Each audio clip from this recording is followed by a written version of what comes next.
amazing. It's in the middle of nowhere. It feels like the middle of nowhere, but it's only an hour away from the city.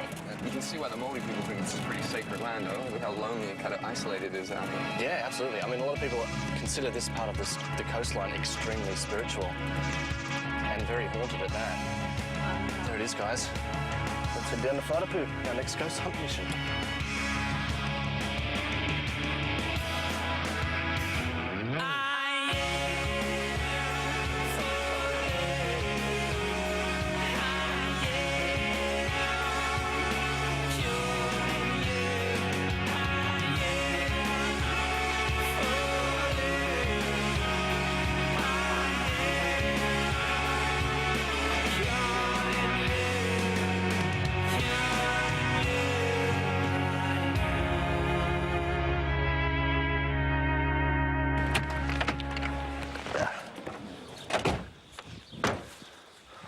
Wow. This place is amazing. We are not in Kansas anymore, team. It's so calming, and the breeze and the sound of nature. Oh, yeah, you might not be saying that once it gets dark, though. You'd be changing your tune then. My knees might be knocking. Uh-huh. From a paranormal perspective, this place is an absolute treasure trove. For a start, the lodge is apparently haunted by an apparition they refer to as the Pink Lady. Perhaps she was one of the original owners back in the days when it was a timber mill. And then this site is also home to New Zealand's biggest shipping disaster, the sinking of the Orpheus. So this coast has taken a lot of souls, and even the Māori believe it to be part of the spiritual highway. So I'm really looking forward to the guys getting in there tonight and exploring and seeing what they can find.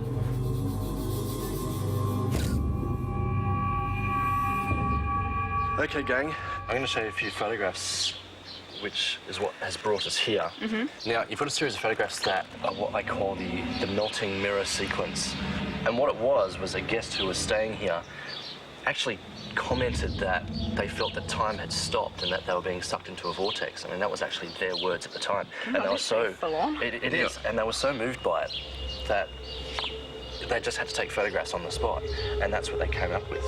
Those photos are quite disturbing. It's like a Salvador Dali type of painting, you know, everything melting, clocks melting, and that sort of thing.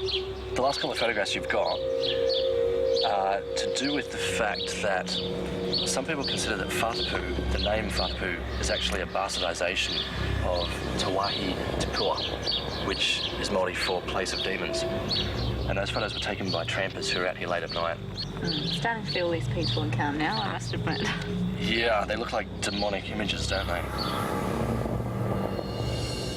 Carolyn, you're going to be wandering through the lodge. Oh, okay. Which doesn't sound very scary, but... No, well, all these photos were taken at the lodge. They were indeed.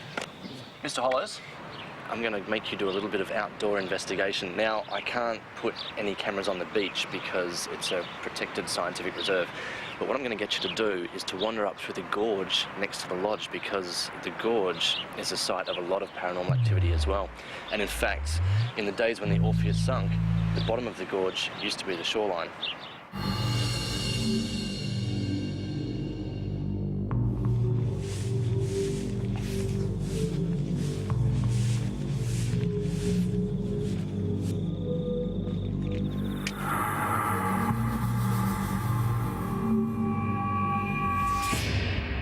This is part of the original homestead, and it was built by the Gibbons family when they were timber milling, of course, was the big thing in this area in 1860s and through until about 1930s. They're some of the Gibbons family? They are. They're the original people from this homestead.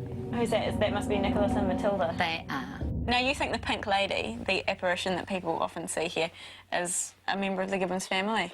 I think so. I mean, certainly the person that I've experienced here has been older person, definitely female. My first experience was after we'd been here about 6 months, I suppose. And I came into this room, and there was definitely a woman in this room. During the day? Because I haven't... People I've spoken to usually see apparitions or ghosts or whatever you want to call them at night, so she's obviously very comfortable with the place. Well, twice in my time here, it's been daytime experience that I've had with her. This shoot is one of the most technically challenging that we've done so far, simply because we've got such a large area to cover, and we're trying to do both exterior and interior as well. We've got something like over 20 cameras on this shoot. And I'm hoping it's going to be enough.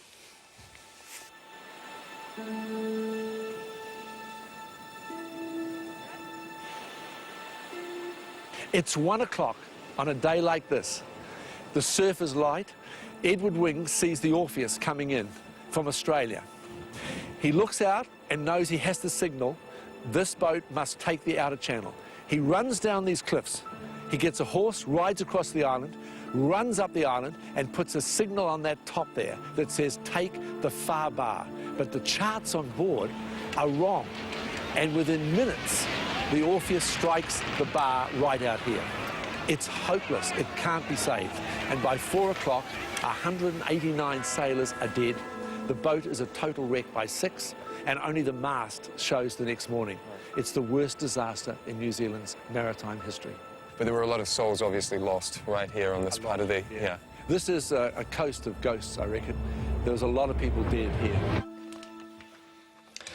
What I'm actually setting up here is an infrared surveillance camera, and the reason we use these is because normal light gives all sorts of anomalies in photographs and in video that, well, it's not necessarily paranormal activity, whereas with infrared, it sends out an invisible beam of light that reflects off surfaces and creates an image that is 100 times more powerful than the human eye. Have you encountered any of your own sort of otherworldly or paranormal experiences out here? I have one, Right. and I think it's worth telling. I came out with a mate one night about 15 years ago, and we just walked down the beach talking, and we came into an area where we could see massive surf, and we stood in front of that surf, and we couldn't hear it. And both of us surf and swim, and so we know big waves make big sounds, yet we were in an absolute zone of silence. It was like standing in front of a great movie screen where we were watching something happen, but the sound wasn't turned on. And we asked a Maori guy who came out to do some filming a month later, and he said, you are simply in the highway of spirits. You are in a zone where spirits move up the coast to Cape Reinga, and you just simply got in it.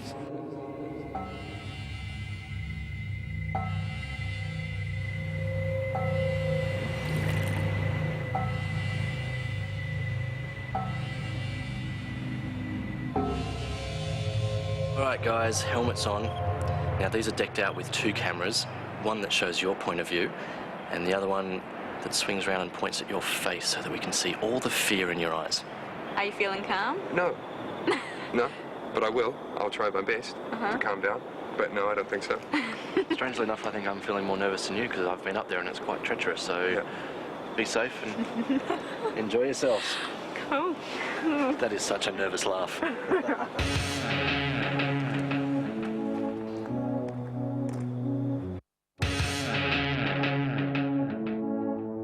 I'll see you very, very shortly as you walk through the fence, mate.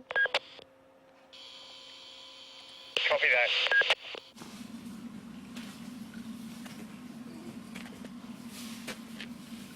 Somewhere straight ahead of me is basically a huge big V. It's a gorge and it goes right up into the hills, up into the Waitakere Ranges. You get such a strong sense of the land here, but also at the same time, it's full of tragedy, bloodshed, and death.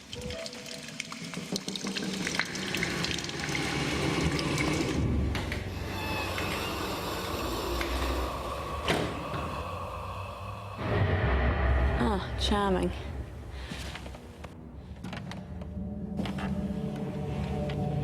Creaky floors.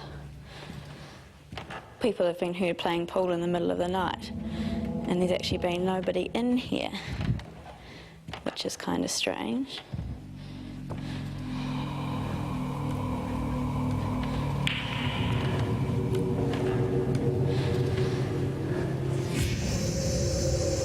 I'm walking up to the Wharapu Gorge. The hikers that were walking up there felt some sort of eerie presence behind them. They got out their camera and they took a photo, and it had the sort of demonic mask that could be seen in the background. So I'm heading up to there now. Brad, can you hear me? I've just crossed the first stream. When the Orpheus went down all those years ago, the beach went as far up as pretty much where you went through that fence. And the strange thing about that was they only ever found around about 50 bodies, and one would presume that a lot of those got washed up on shore and, you know, up into areas where you are right now.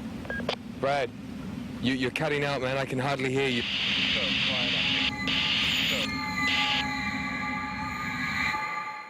Now I'm about to head into the old homestead of the Gibbons.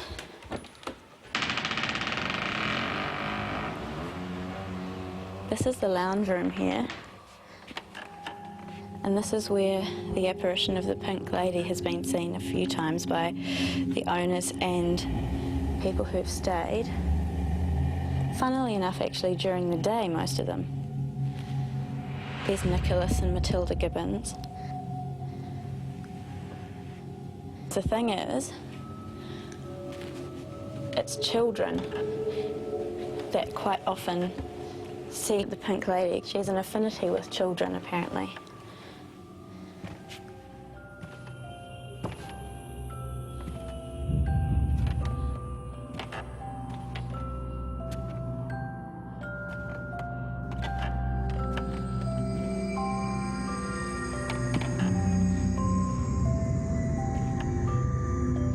This is one of the guest bedrooms where she's also been spotted. Even a couple of weeks ago, actually, one of the little girls was staying here, set up a picnic table, you know how little girls have tea parties, and her mum came up and asked her who the other setting was for, and she said, the old lady that wanders around here. It's got such a sense of being, oh, I don't want to go down here. I just heard a door move. Oh, I feel like there's always something behind me in this place.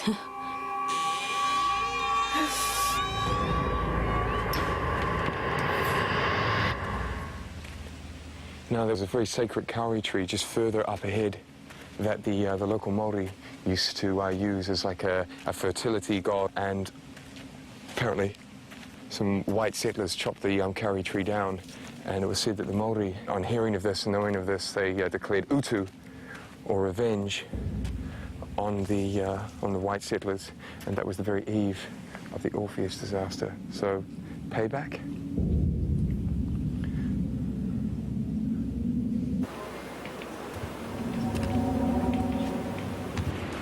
This is room number 14. Now, in this room, a lady was staying here. She had a strange experience in this room, basically where she felt like she was being sucked in through time, and it started getting quite wavy around her. And it basically lasted for about 30 seconds, she said, where it just felt like she was being sucked into another era in time. 30 seconds, a long time. 1, 2, 3.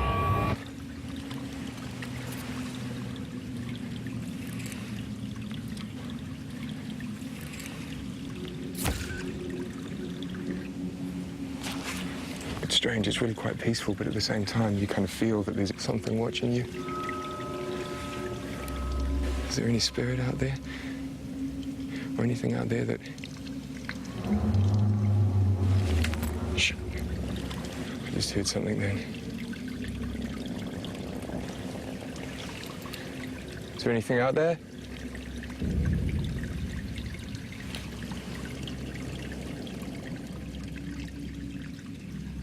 Is there anybody out there?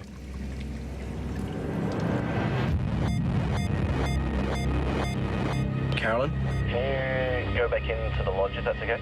No. I don't want to. I'm not asking, I'm telling you. Tell me why. One of my remote thermometers just had a substantial temperature drop. Oh, crap. Which part of the lodge? Well, it seems to be around the pool table and the piano.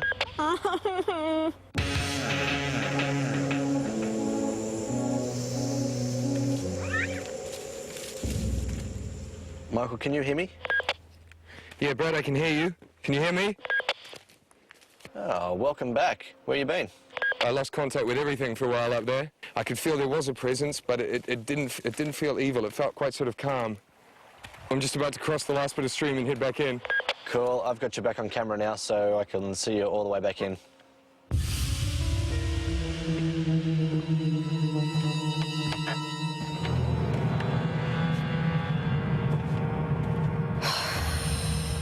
back in the kitchen.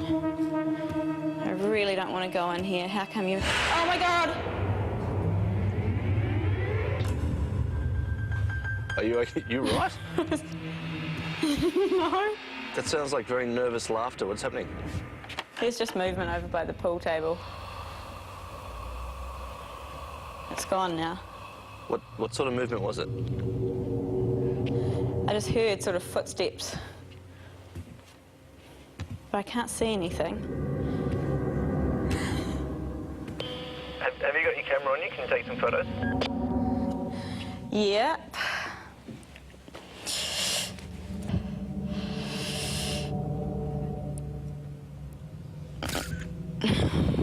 Oh man, I always forget to breathe.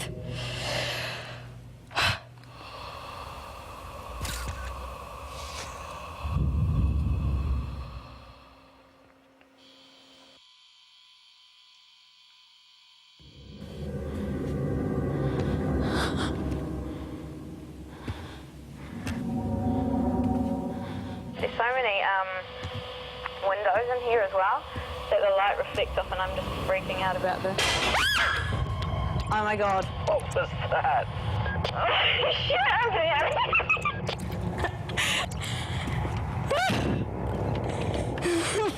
I want my mummy.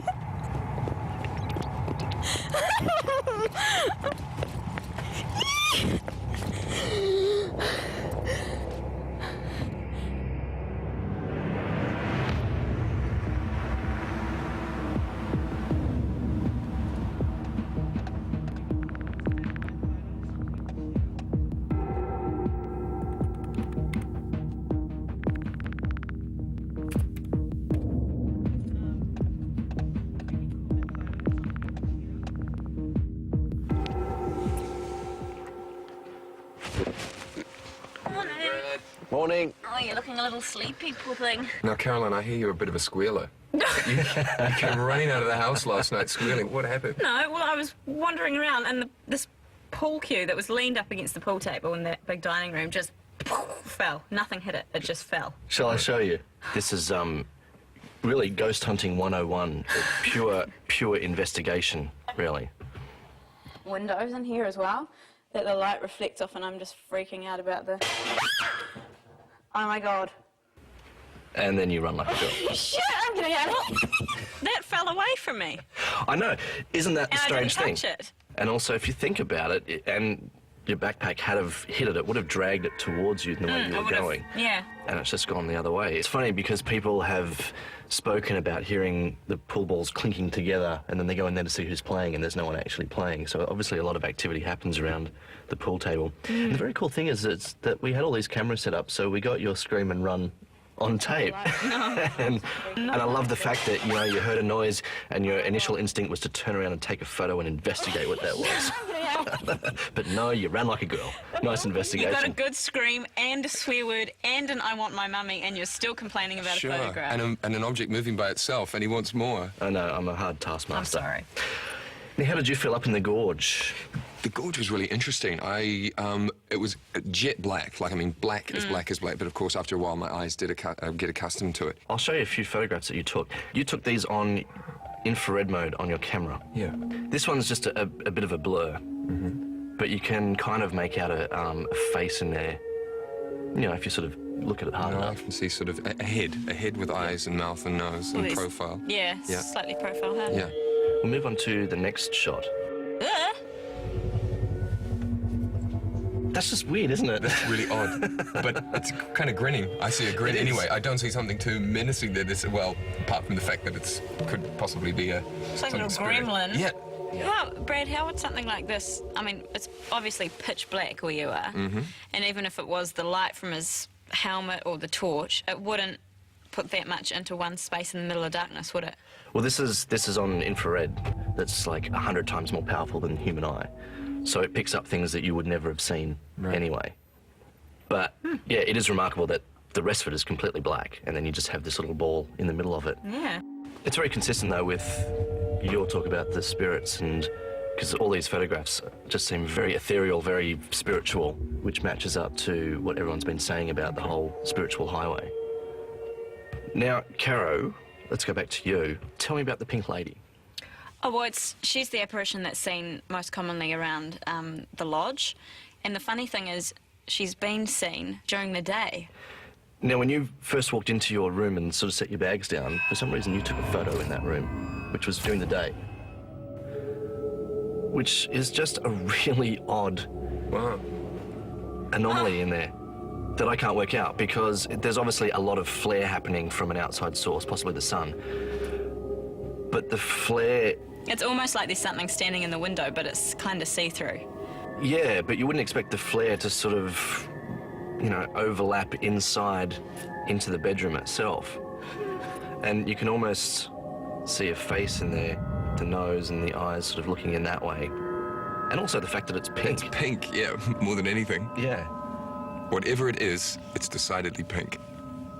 In my room. Do you think that might actually be the Pink Lady there? Was it Matilda Gibbons? Do you think that could be her? I don't see what else it would be or who else it would be.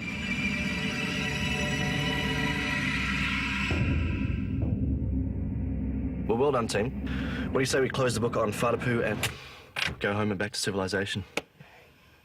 It just speaks to you so strongly. The land, I mean, the noise of the ocean, the hills all around you, very strong. So to be posited out in the gorge like I was last night, and sitting around with all those spirits, I guess I didn't see anything, but capturing it on film was pretty amazing. Well, first of all, I can't believe that came up in the photo in my bedroom, but the lodge did always feel to me like someone was watching over it and making sure that it was run properly, and so I can understand why Matilda would want to check up on me as well. Pink Lady is an interesting one. It's an amazing photograph, and it just surprises me that in ghost hunting you just never know what you're going to find at any particular moment, and I guess you always have to be on your toes.